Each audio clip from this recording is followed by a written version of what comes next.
ओम नमो भगवते वासुदेवाय। जय श्री हरि। राधे राधे। ब्रजधाम चैनल में आप सबका स्वागत है। आप रसपान कर रहे हैं माघ मास के महात्म्य की कथाओं का। अब तक आप माघ मास महात्म्य के 18वें अध्याय तक की कथा का रसपान कर चुके हैं। आज के इस वीडियो में हम सुनेंगे माघ महात्म्य के 19वें अध्याय की कथा। तो आइए, इससे पहले आइए हम सुनते हैं सीता माता की नितनेम की कहानी, जिसको सीता माता कहती और श्री राम सुना करते। राम आए लक्ष्मण आए, देश के पुजारी आए, नितनेम का नेम लाए। आओ राम बैठो राम, माखन मिश्री खाओ राम, दूध बताशा पियो राम, सूत के पलका पोटो राम, शाल दुशाला ओढ़ो राम। राम सवारे सबके काम, खाली घर भंडार भरेंगे, सबका बेड़ा पार करेंगे। जय श्री राम, जय जय राम। यह कहानी सीता माता कहती थी और श्री राम इसे सुना करते थे। एक दिन श्री राम भगवान को किसी काम के लिए बाहर जाना पड़ गया तो सीता माता कहने लगी कि भगवान, मेरा तो 12 वर्ष का नितनेम है, अब आप बाहर जाएंगे तो मैं अपनी कहानी किसे सुनाऊंगी। तब श्री राम ने कहा कि तुम कुएं की पाल पर जाकर बैठ जाना और वहाँ जो औरतें पानी भरने आएंगी उन्हें अपनी कहानी सुना देना। सीता माता कुएं के पाल पर जाकर बैठ जाती हैं। एक स्त्री आई, उसने रेशम की जरी की साड़ी पहन रखी थी और सोने का घड़ा ले रखा था। सीता माता उसे देखकर कहती हैं कि बहन, मेरा 12 वर्ष का नितनेम सुन लो।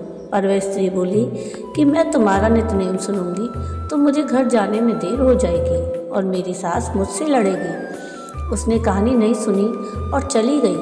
उसकी रेशम की जरी की साड़ी फट गई, सोने का घड़ा मिट्टी के घड़े में बदल गया। सास ने देखा तो पूछा कि ये किसका दोष अपने सिर लेकर आ गई है। तो बहू ने कहा कि कुएं पर एक औरत बैठी थी, उसने कहानी सुनने के लिए कहा, लेकिन मैंने सुनी नहीं, जिसका यह फल मिला। बहू की बात सुनकर अगले दिन वही साड़ी और घड़ा लेकर सास कुएं की पाल पर गई। सास को वहीं माता सीता बैठी हुई मिली तो माता सीता ने कहा कि बहन, मेरी कहानी सुन लो। सास बोली कि एक बार छोड़, मैं तो 4 बार कहानी सुन लूँगी।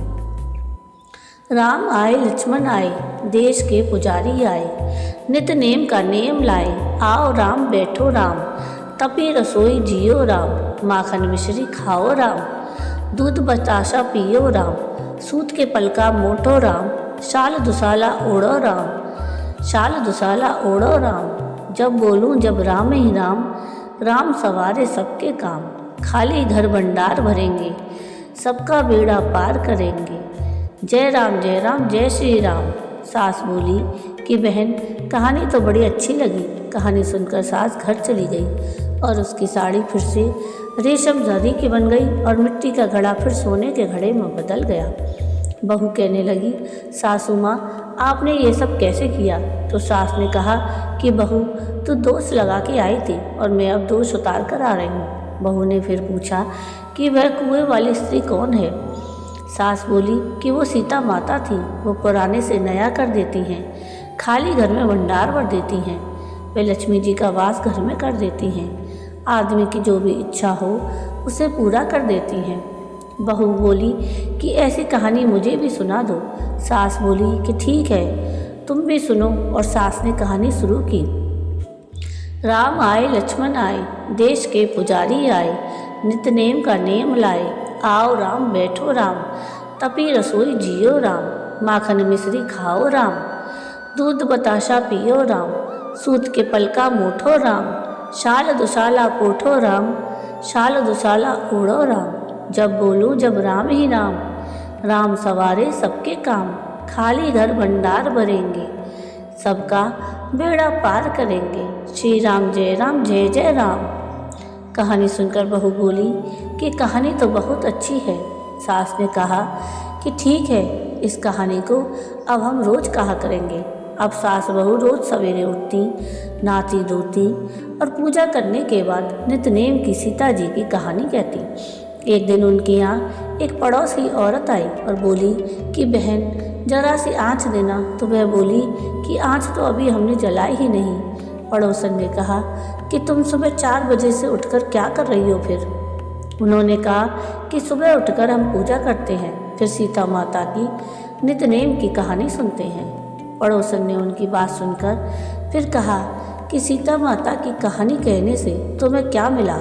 वे बोली कि इनकी कहानी कहने से घर में भंडार भर जाते हैं, सारे काम सिद्ध होते हैं, मन की इच्छा पूरी होती है।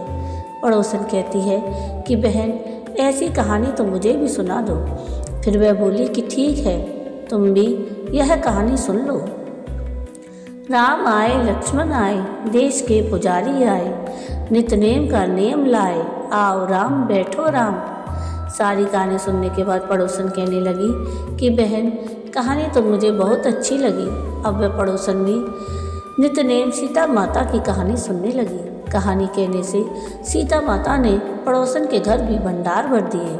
ये सीता माता, जैसे आपने उनके भंडार भरे, वैसे ही आप हमारे भी भंडार भरना। कहानी सुनने वाले और ओंकारा भरने वाले और कहने वाले सभी के भंडार भरना।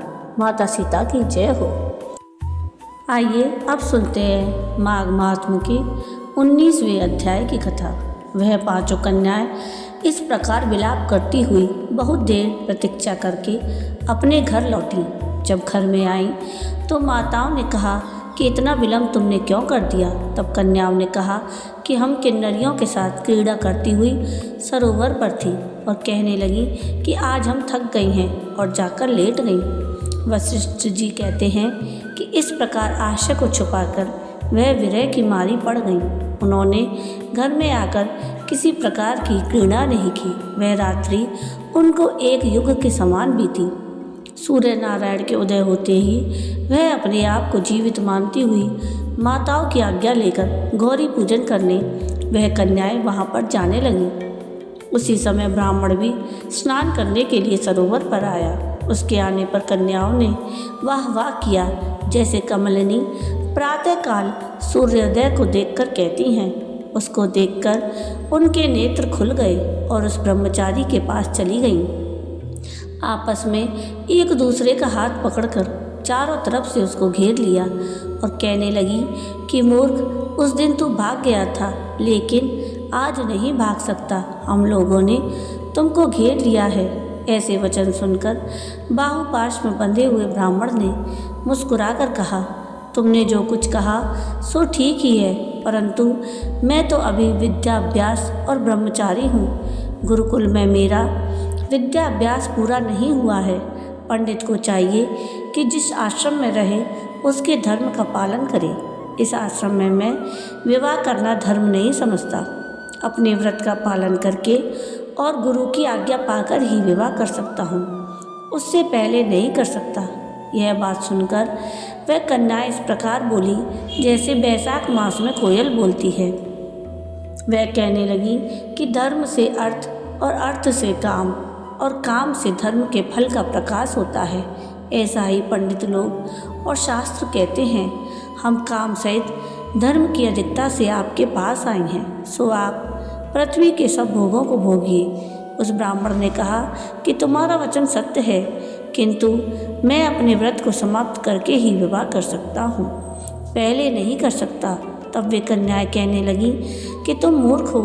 अनोखी औषधि, ब्रह्म बुद्धि, रसायन सिद्धि, अच्छे कुल की सुंदर नारियाँ और मंत्र जिस समय प्राप्त हों तभी ग्रहण कर लेना चाहिए। कार्य को टालना अच्छा नहीं होता। केवल भाग्य वाले पुरुष ही प्रेम से पूर्ण, अच्छे कुल से उत्पन्न, स्वयंवर चाहने वाली कन्याओं को प्राप्त होते हैं। कहाँ हम अनोखी नारियाँ, कहाँ आप तपस्वी बालक। यह बेमेल का मेल मिलाने में विधाता की चतुराई ही है। इस कारण आप हम लोगों के साथ गंधर्व विवाह कर लें। इनके ऐसे वचन सुनकर उस धर्मात्मा ब्राह्मण ने कहा कि व्रती रहकर इस समय विवाह नहीं करूँगा, मैं स्वयंवर की इच्छा नहीं करता। इस प्रकार उसके वचन सुनकर उन्होंने एक दूसरे का हाथ छोड़कर उसको पकड़ लिया। सुशील और सुरस्वरा ने उसकी भुजाओं को पकड़ लिया। सुतारा ने आलिंगन किया और चंद्रिका ने उसका मुख चूम लिया, परंतु फिर उसने क्रोधित होकर उनको श्राप दिया कि तुम डायन की तरह मुझसे चिपटी हो, इस कारण पिशाचनी हो जाओ। ऐसे श्राप देने पर वह उसको छोड़कर अलग खड़ी हो गई। उन्होंने कहा कि हमने अपराधियों को वृथा क्यों श्राप दिया? तुम्हारी इस धर्मज्ञता पर धिक्कार है। प्रेम करने वाले से बुराई करने वाले का सुख दोनों लोकों में नष्ट हो जाता है, इसलिए तुम भी हम लोगों के साथ पिशाच हो जाओ। तब वे आपस के क्रोध से उस सरोवर पर पिशाच पिशाचनी हो गए और बस पिशाच पिशाचनी कठिन शब्दों से चिल्लाते हुए अपने कर्मों को भोगने लगे। वशिष्ठ जी कहने लगे कि हे राजन, इस प्रकार वे पिशाच उस सरोवर के इधर उधर फिरते रहे। बहुत समय पश्चात मुनियों में श्रेष्ठ लोमश ऋषि पौष शुक्ला चतुर्दशी को उस अच्छोद सरोवर पर स्नान करने के लिए आए। तब क्षुधा से दुखी इन पिशाचों ने उनको देखा तो उनकी हत्या करने के लिए गोल बांधकर उनको चारों तरफ से घेर लिया। वेदनिधि ब्राह्मण भी वहाँ पर आ गए और उन्होंने लोमश ऋषि को साष्टांग प्रणाम किया। वे पिशाच ऋषि के तेज के सामने ठहर ना सके और दूर जाकर खड़े हो गए। वेदनिधि हाथ जोड़कर लोमश ऋषि से कहने लगे कि भाग्य से ही ऋषियों के दर्शन होते हैं। फिर उन्होंने गंधर्व कन्या और अपने पुत्र का परिचय देकर सब वृत्तांत सुनाया और कहा कि हे मुनिवर, यह सभी श्राप मोहित होकर आपके सम्मुख खड़े हैं। आज इन बालकों का निस्तार होगा, जैसे सूर्योदय से अंधेरे का नाश हो जाता है। वशिष्ठ जी कहने लगे कि पुत्र के दुख से दुखी हुए वेदनिधि ब्राह्मण के ऐसे वचन सुनकर लोमश ऋषि के नेत्रों में जल भर आया और वेदनिधि से कहने लगे कि मेरे प्रसाद से बालकों को शीघ्र सर्वमृति प्राप्त हो। मैं उनका धर्म कहता हूँ, जिससे इसका आपस का ज्ञान विलीन हो जाएगा। जय श्री हरि। तो ये थी माघ मास महात्म के 19वें अध्याय की कथा। आपको आज की ये कथा कैसी लगी मुझे कमेंट करके ज़रूर बताइएगा। और अगर आपको आज की ये कथा पसंद आई हो तो प्लीज़ इसको लाइक शेयर ज़रूर कीजिएगा और प्लीज़ चैनल को सब्सक्राइब कीजिएगा और कमेंट में राधे राधे ज़रूर लिखिएगा। वीडियो पूरा देखने के लिए थैंक यू। राधे राधे।